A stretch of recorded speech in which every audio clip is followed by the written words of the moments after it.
Former President Olusegun Obasanjo gave political parties a lot to talk about this week after he openly endorsed Labour Party presidential candidate Peter Obi. The People's Democratic Party are one of the parties that seem disappointed by his latest endorsement of Obi due to the relationship the former president had with the presidential candidate of the party, Atiku Abubakar. However, since Obasanjo's endorsement of Obi became public, the PDP responded saying that the former president's opinion does not reflect the position of the overwhelming majority of Nigerians across the country, because the party's presidential candidate, Atiku Abubakar, is the most acceptable of all the candidates. However, Governor Nyesom Wike of Rivers State has said that the endorsement of Peter Obi over Atiku Abubakar for the 2023 presidential election by Obasanjo calls for worry over the fate of the People's Democratic Party.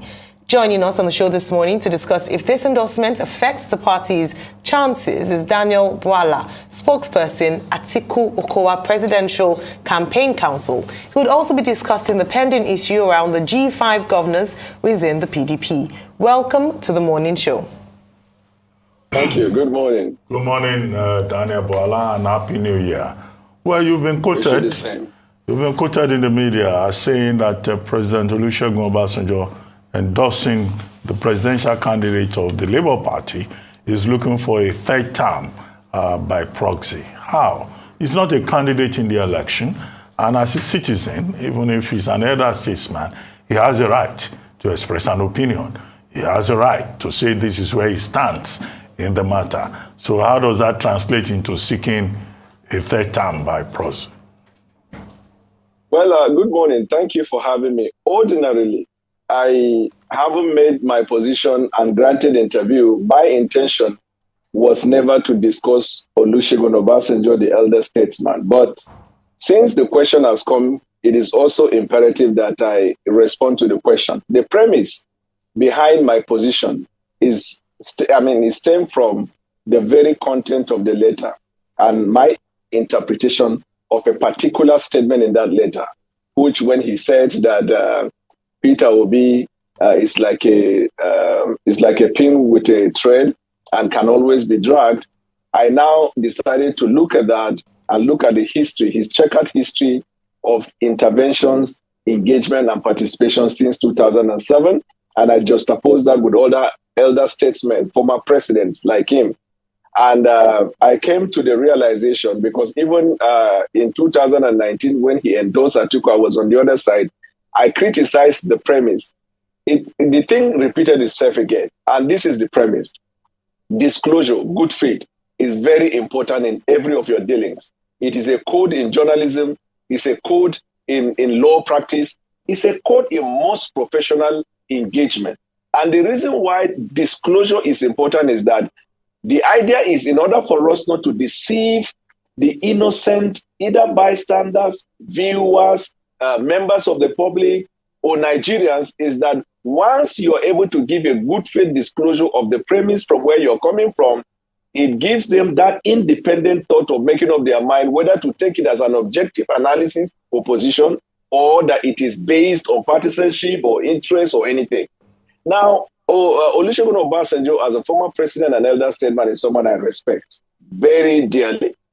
And I felt that was wrong is because if you look at the content of the letter, he did not disclose the fact that, one, he is strongly behind the coupling together of the Obi-Dati movement. And I know as a person, because 5 months ago, he contacted me and wanted to draft me into the movement.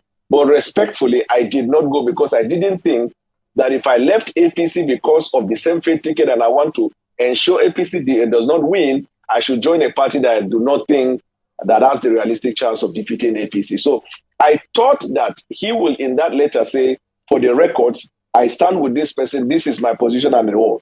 But the character of the message in the letter is suggestive of this fact that he speaks as an elder statesman who is unbiased, who comes from an objective point of view.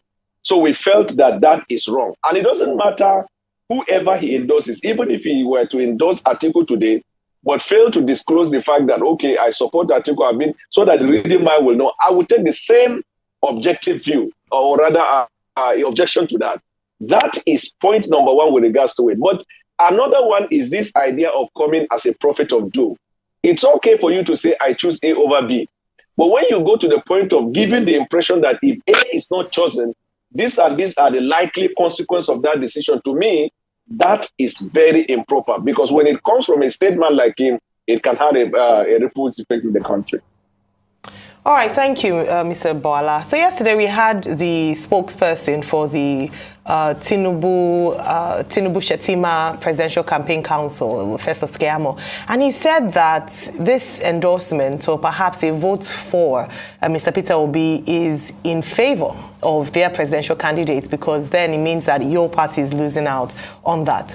I'd like you to respond to that in terms of the fact that the popularity, or the increasing popularity of the Labour Party candidate is a disadvantage to your party and to your candidate. And also side by side that beyond former President Olusegun Obasanjo's endorsement is the endorsement of your PDP, one of your PDP governors, Governor Samuel Ortom of Benue State, who said that, in fact, he wouldn't have minded going around the nation campaigning for Mr. Peter Obi. I'd like to hear your view on this.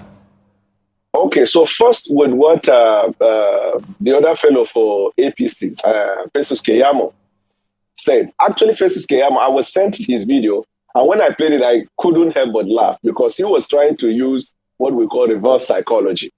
And in fact, it even what he was trying to do found its way in the topic for the YouTube video that was uploaded by Arise News. And this is his position, that Peter Obi is the main reason why Tinubu will win. And he built his narrative around the fact that Peter Obi was with PDP, Peter Obi's followers are PDP members and the rest, and he continued on that wild goose chase. But this is my argument. Actually, Peter Obi is the reason why Atiku will win the election against APC. And this is the premise. The candidate of APC is from the southwestern extraction of this country. It is expected, without prejudice, and this is being realistic, that he is to garner first majority of his votes from the southwesterners. And then, depending on his capacity over the years in interacting and engaging with Nigerians, he will mop up other votes from the other parts of the country. Because if you have to be a witness, you have to be a witness first in Jerusalem before Judea, Samaria, and the rest of the world. But now, I am a pastor of a Pentecostal church, and the founder of my church is from the southwest. The second in command is from the southwest, who called me personally and told me that then I was in APC, if I continue on that, the same fate ticket will mean that they are going to massively turn away from Tinubu. I discussed that while I was in APC with one of the key people. And this is what is happening over the years. Majority of the votes of Peter Obi are coming from the Christian demographic. It's a fact. That is why Peter Obi jumps from one church to the other. The church that is pro, the church that is against, in every Christian gathering, trying to mop up the sentimental vote that is coming from there. In Nigeria today, 80% of the founders of Pentecostal churches in Nigeria are from the southwest, and they are also leaders in some of the Orthodox churches, in fact, major Orthodox churches in Nigeria. If these people toe on the path of either Atiku or Peter Obi, the biggest loser is the candidate of All Progressives Congress, who comes from the southwest extraction. And this argument I'm saying is what I have personally engaged with a lot of religious leaders, and I heard the majority of which are from the southwestern extraction. That is case number one. Case number two, Peter Obi's movement has attracted certain consideration from some quarters in Nigeria that tend to inflame another quarter. So, for example, those who keep advising him to go from one church to another fail to realize that when you are canvassing to become a national leader, you must not be seen taking a position with a particular faith or particular group, because it will inflame the other group. So word in the street is that majority of the APC supporters who come from the northern extraction see that, and I'm not saying that's my position, but they see that as a calculated religious agenda. And because of that, they are all trooping to vote for Atiku. And then you can see other consideration that an interpretation that people will give to it. If you want to factor his argument, you must also bring this argument and put them on the evidence of weight. And I think that our argument is working because This Day newspaper came up with a projection, which so far has not been controverted, that PDP is in a pole position because of their findings. And although we disagree with some points in This Day, but largely we believe because their projections were based on reality rather than scientific 419 that we're seeing in some of the online polls. Okay. My very good friend and brother, Daniel Bwala, politics. I'm ready for you. You say you're ready. Politics. Arguments. That should be a line from our husband has gone mad again. Yeah. Olaruchimi. Politics. Bomi ayelo biojo. Politics. That's from Olaruchimi. Arguments are counter arguments good in our favor. Now the polls favor you. It's a good poll. If it doesn't, it's otherwise. I know. I can prove it to you. I can prove to you. Daniel, it's you now. It's fine. Don't worry. No. Let me. You don't need to prove it. Let me ask my question. You don't need to prove it to me. Okay, go ahead. Just rest. Yeah, in 2015, Olusegun Obasanjo endorsed the APC. President Muhammadu Buhari wrote this same letter. Most of you people in the APC called him elder statesman that time. In 2019, he did the same for the PDP. Most people in the PDP called him elder statesman that time. Oh, it was the best thing. But now, all of a sudden, it's Labour. It doesn't favor the APC, the PDP. After all of you went visiting him, he has committed the gravest crime on earth. He doesn't have the interest of the country at heart and all of that. My question here is this not all the sour grapes of politics again, rather than introspecting and looking at the problems he highlighted on ground? And you also make the argument, yes, that all of this will favor your candidates. Because, yeah, Peter Obi is tilting towards the Christian crowd. A lot of people are saying Atiku Abubakar should balance it out. I put it to you, are you not playing that same religious politics that is dividing the country? Because you just fan the embers of this. I'm sure Peter Obi has met with Muslim leaders. But you just put in that position as a word on the streets and as a subtle political argument is just fanning that embers of discord, which a lot of people say we should look beyond. What are your two takes? So let me start with the second one and go to the first one. This, your second point, is not a question. It's a counter argument, which I do not think that given the nature of your TV show, you are supposed to make that comment, because when you make such, then you allow me to counter that. That's number one. If you made an interpretation from what I said, you did not join what I said with what another person says or fact check me to say what I said is right or wrong. That is my response to the first one. And I'll be happy to engage if you want me to argue with you on that. Yeah, let's engage further on that if you have the time. I think we'd like to engage further, because at first, Daniel Bwala, in having a conversation on television, there's a balancing. And the grand scheme of putting a religious slant to it is to be able to nucleate people based on that. Because, and I'm going to fact check you, go and check. There are instances where Peter Obi has met with Muslim leaders. So your argument that is going from one church to another was not balanced empirically. And you can fact check me on that. I am sure that since the start of this campaign, there will be times you will have met with Muslim leaders. Not necessarily. So this is where you're exposing, in my view, your biases, because as a journalist, if you say you are sure Peter Obi has said it and you cannot state it because you are in a pole position based on your experience to bring facts and not conjecture. You are sure Peter Obi has met with Muslims, it's a conjecture unless you can say on this day or in this event, which must be in public sphere. In my own argument, Peter Obi has gone to my church in Shiloh. Peter Obi has gone to Holy Ghost Convention. Peter Obi has gone to Mountain of Fire. These are facts that are verifiable, that have gone round, and people have seen it. Where is the premise you're coming from? Peter Obi's engagement with religious. Let me finish, please. Okay, finish. Because let me finish. Where is your premise on that? That's number one. And number two, the lady there, the beautiful lady, I must say, ask me the question regarding... She's married, please. She's married, please. Stop admiring another man's wife. It doesn't take away her beauty. She's married. It doesn't take away the beauty. So what I'm saying is that she asked me that the spokesperson for APC was on this show where he gave his own narrative to suggest that Peter Obi is a damage to us and a plus to them. Then I now said it's a reverse psychology because Peter Obi is actually a damage to them and a plus to us. And I gave the premise. The premise I gave, how is that inflaming religious sentiment? How is that instilling religious problem? Have you ever seen me in any religious gathering promoting, even when my church had a program earlier in the year on political issue where to canvass, the church made it clear that we are not taking a position with any political party. People speak on the basis of qualities and conviction. That is where I stand. The idea that people jump from one church to the other, let me see whether next year he's going to come to Shiloh. And that is the same thing he did as a governor in Anambra. He used the divide and rule strategy. It is his characteristic, where he divided the Catholics with the Anglican and made the Catholics seem like they are number one citizen and Anglican number two citizen. No, Dr. Abati, I have a quick response to Daniel Bwala. You can go and check, and like I said, I fact-check you.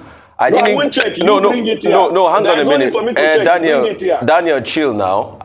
I fact-check you. On the 17th of October, Peter Obi went to visit Muslim cleric Sheikh Gumi.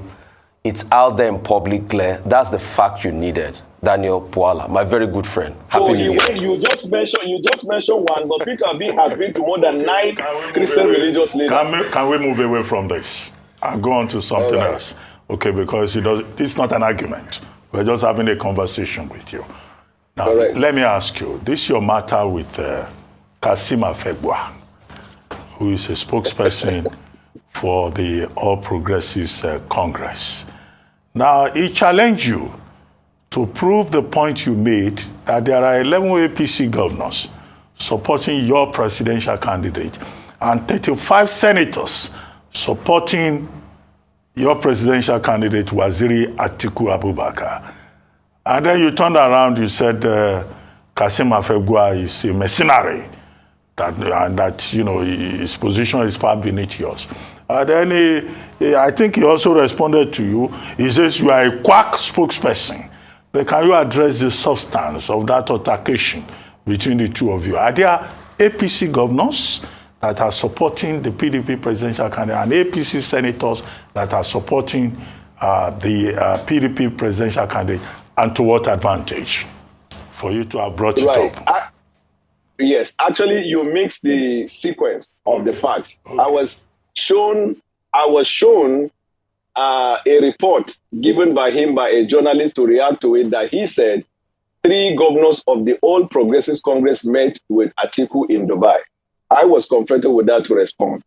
And then in my reply, which is in the media space, I said that is false. There is no 3 governors that visited Atiku in Dubai. But I can authoritatively tell I was telling the journalist, I can authoritatively tell you, as at first week of December, we have 11 governors of the All Progressives Congress and 35 or 37 senators and 15 House of Rep members that are already working for us. Then Kassim Afegbua now replied and insulted me. And then in my reply, I now said, oh no, in the first one, when they said this is what he said, that in the same article, he insulted me. Then I now say, look, I am not going to engage with him because he's a mercenary that is used for what we call nuisance value. Otherwise, having come out of PDP as a spokesman, ordinarily, if they consider him, they would have made him a spokesman. And I stopped there. Then he now replied, calling me Rottweilers and the rest. And by the time the journalist came back to me, I now told the journalist, look, as a lawyer, I'm a journalist. And I know this thing is good for your reportage. But the thing is that Kassim Afegbua is not a spokesman in the campaign. I'll be denigrating my campaign to be responding to somebody who is not a spokesman. But when they make him a spokesman, I will have time for him. But at the moment, I am busy. What is the big deal about that? Now, with respect to the governors, I think even my son, who is about 4 years, in his foolishness, cannot come on air to be mentioning the names of people who are assets to you on the other side. Even in international intelligence and everything, can you imagine you are talking about your agents in foreign countries? It's not possible. But I will tell you the effect, because if you take something that is cause and effect, I'll tell you the effect of the support that they are giving us. In virtually most of the campaigns that APC have had in the North Central and in the Northwest, the crowd were gathered by them. But each time they chanted Nigeria, you will hear a rancorous response, say Atiku. Now, the question to ask is, did they bring the people to chant for Atiku? Number two, it is not people from one side. It is from the entire crowd. You hear that response. To the point now, because we made a case out of it and said that even the people who go for them, they support the local governors, but on presidential, they took a position for Atiku. So what they did was, in Kano yesterday, they refused to chant Nigeria. So this is the premise on which I can tell you the effect of what we are already gaining, but I can never put the identity of the people. I will not even give you the indication that will link to them. But you are seeing it. If you ask APC, they will tell you these facts that are not deniable, Mr. Abati, that number one, their campaign at the moment is having a deep problem. There is a distrust between three sets of people: the party, the governors, and the people they consider the cabal of the candidate. Non-supply of funding for the work, he not trusting them. Even when they came to London to meet with the G5 that you call, they did not succeed in the meeting. So if on the evidence of a broader view of this campaign, we are in a commanding lead. And you can imagine, as we're making our closing argument in this campaign, then I will now be responding to somebody that the party did not consider him worthy enough to be a spokesman when he was a spokesman in another campaign. And now I don't have time for that.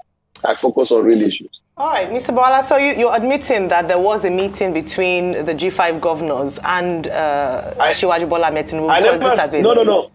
Okay. Yeah, go ahead. I thought you were referring to... yes, there was a meeting. They met here in London in Kensington. All right. So since you brought up the G5 governors, then let's talk about that. You're talking about the APC's, issues in the party, but the PDP itself has had these internal wranglings for months, and there seems to be no workable solution, at least thus far. I talked about the fact that one of your governors, the PDP governors, Samuel Autumn of Benue State, had spoken out in support of Mr. Peter Obi of the Labour Party. Also, Governor Nyesom Wike has emphatically said that he would not be supporting your presidential candidate. There have been conversations to try to meet middle ground. Nothing is happening there. So these problems in the PDP are said to be distracting from your presidential candidate's bid towards the presidency. I'd like you to speak about that. And whilst you're talking about that, please talk about the fact that in Bauchi, we spoke about this a few days back, there were bags of rice in which bore the face of the presidential candidate of the Labour Party, Mr. Peter Obi, with the logo of your party, the PDP. Underhanded, campaign tactics?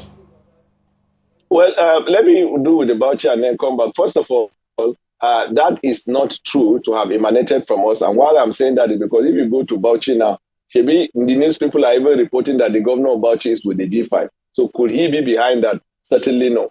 And then I'll come back to the second question, which is very important. Now, in the past 5 months, you have seen masquerade dances, you have seen melodramatic events, you have seen flights around the world, you have seen meetings and upon meetings. But 5 months later, a projection by this day says that PDP is in a lead. Then that means there is something about PDP. It's like an idea whose time has come. There's nothing you can do to stop it. Now, one of the reasons why, in fact, the meeting in London didn't pull through was that allegedly, the demands that the G5 came with could not be accommodated given the fact that the damage they thought they were capable of doing has not happened. After 5 months, Atiku Okoya will still be considered as leading. Now, we have made concerted effort to reconcile, and the doors are still open. There is no part of the structure of this party that has not engaged with Wike and the group with a bid to reconcile. One of their demands was that the EOCHIU must resign. I will go through this part where we outline the reasons why, unless on his own part, nobody can ask him to resign. He is elected by the party, and there were constitutional provisions and guidelines that led to his emergence as the chairman of the party. Now, that movement has not damaged us. That movement has not reduced our followership. In fact, they have not expanded beyond the number, the nucleus of that campaign. And the more time went by, people are now coming to realize that the campaign is not actually about equity, fairness, and justice, but it's about interest aggregation and interest factoring. Now, even if you have an interest, you can sit in a political party and negotiate. But this stop Atiku by all means target an agenda. My sister, it is not working, because if you look at what is happening from the domestic point of view, from the international point of view, from the political party point of view, even from the kind of support we are getting from the other opposing side, it is really clear to everybody that Atiku is destined by the grace of God to win this election, since the election is going to be decided by the people, the masses, based on beavers. Let me tell you, we are doing concerted grassroots work and communicating the simple message to the Nigerian people.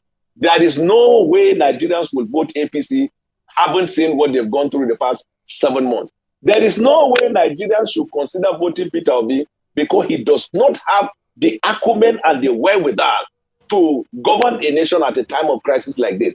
Even when Baba Obasanjo released the letter, those attributes that he gave TVCF or something like that, and by the way, TVC is a television house of Asiwaju. Now, even when he gave those criteria, we followed on those issues. And on the evidence of all of the issues, Peter Obi cannot be said to be someone with a track record. Is it not the Peter Obi, when he was governing, that there were strikes in his government and he didn't bother? Is it not the Peter Obi that instead of focusing on infrastructure, he put the money of the state in a Fidelity Bank, the bank to which he was a chairman and a shareholder, conflict of interest? Is it not Peter Obi that when the Panama Papers came and exposed the very fact that he did not comply with the code of conduct of Nigeria, that the public officer should disclose if he has any asset anywhere? He admitted to Premium Times that he did not, because he thought that there is no law to that effect. Is it not Peter Obi that used Catholic against Anglican? Is it not Peter Obi, in fact, who started ethnic profiling in Nigeria when he asked the northern people in Anambra to identify by certain sickness? No governor in this country, in their wildest imagination, have done ethnic profiling. Is it not Peter Obi who failed to conduct local government elections and misappropriated the funding that is made for that? So where is the track record that Obasanjo was talking about? Where is the clear vision? Is it not the consumption to production philosophy is a rhetoric? He is the very opposite of that. He's one of the leading consumers, consumption economic driven business that he does in Nigeria. So where is he? He has been lying to people every day. I wear Marks and Spencer, I wear this. I met with Peter Obi in Louis Vuitton in Heathrow Terminal 5 in 2017. Peter Obi has a house in London, has a house in Abuja, has a house in South Africa. He has it in Lagos, allegedly in America. Daniel, let me push on this question. I mean, good political zinging, you know. Drink some water, my friend. Drink some water. Some tea, all right? Drink some tea, my friend, and calm it down. Are you a supporter of Peter Obi? Hang on a minute. Why are you so aggressively... Why do you feel palpable when I make position regarding Peter Obi? Oh, Daniel. You are palpable. Daniel, hang on a minute. Just cool down. So my last question for you is this: a lot of Nigerians are asking. It's a good thing, you know. You left the APC. Who of the Nigerians? Hang on a minute. Let me tell you the difference between mainstream journalism and clickbait journalism. You see, when Abati asked me questions, Abati mentioned people. He mentioned events. When the gentle lady asked, he mentioned people and events. The idea of people are saying that, mention them. Daniel, you won't let me speak. Just hang on a minute. I know it's your attack game now. It's not you. Go away. So let's go straight to it now. Real quickly, the zeitgeist is you left the APC because of Muslim tickets, which you feel was not good, was abhorrent, was not justice.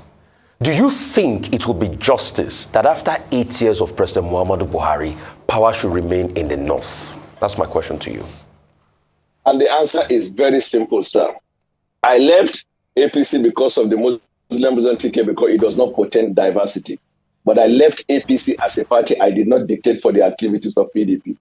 When I joined PDP, I discovered that PDP is not a branch of APC. It's an independent political party with similar agenda to acquire power. And based on the constitution of PDP, even their equitable narrative, they looked at how many people within the party that produced president, how long it lasted, and based on that conclusion, that did not even get up to that, assuming you're talking about equity and fair play.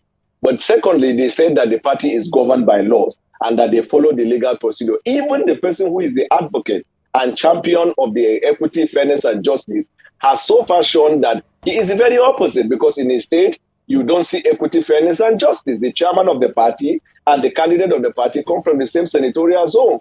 The rector, the vice chancellor, everybody from one side equally, and he has applied the same principle in almost all the states where PDP are, having strong foundation. Wreck all of these places because he was trying to build structure. So let us take away the argument, that the innocent argument on fairness, and then interest, using argument as an agenda. Daniel, we're wrapping up now. Conclusion in your answer. Yes. Right. Conclusion. What's your conclusion in the answer? Is it fairness or not? My conclusion is that Muslim ticket is not fair. But my conclusion is that PDP haven't followed the constitutional provision of their party and arrived at where they have arrived in. In any case, Buhari is not a member of PDP. You cannot make that application. Okay, so what you're saying, what in law we call inapplicable. Okay, so you're saying is after 8 years of power in the north, power should remain in the north, and that's fairness for you. Thank you so much, Daniel. No, don't let him go yet. Okay. You are not going yet. Now, you said a lot. Mr. Abati, you can see Rufai, you can see what his plan is. No, okay, there's something you need to clarify.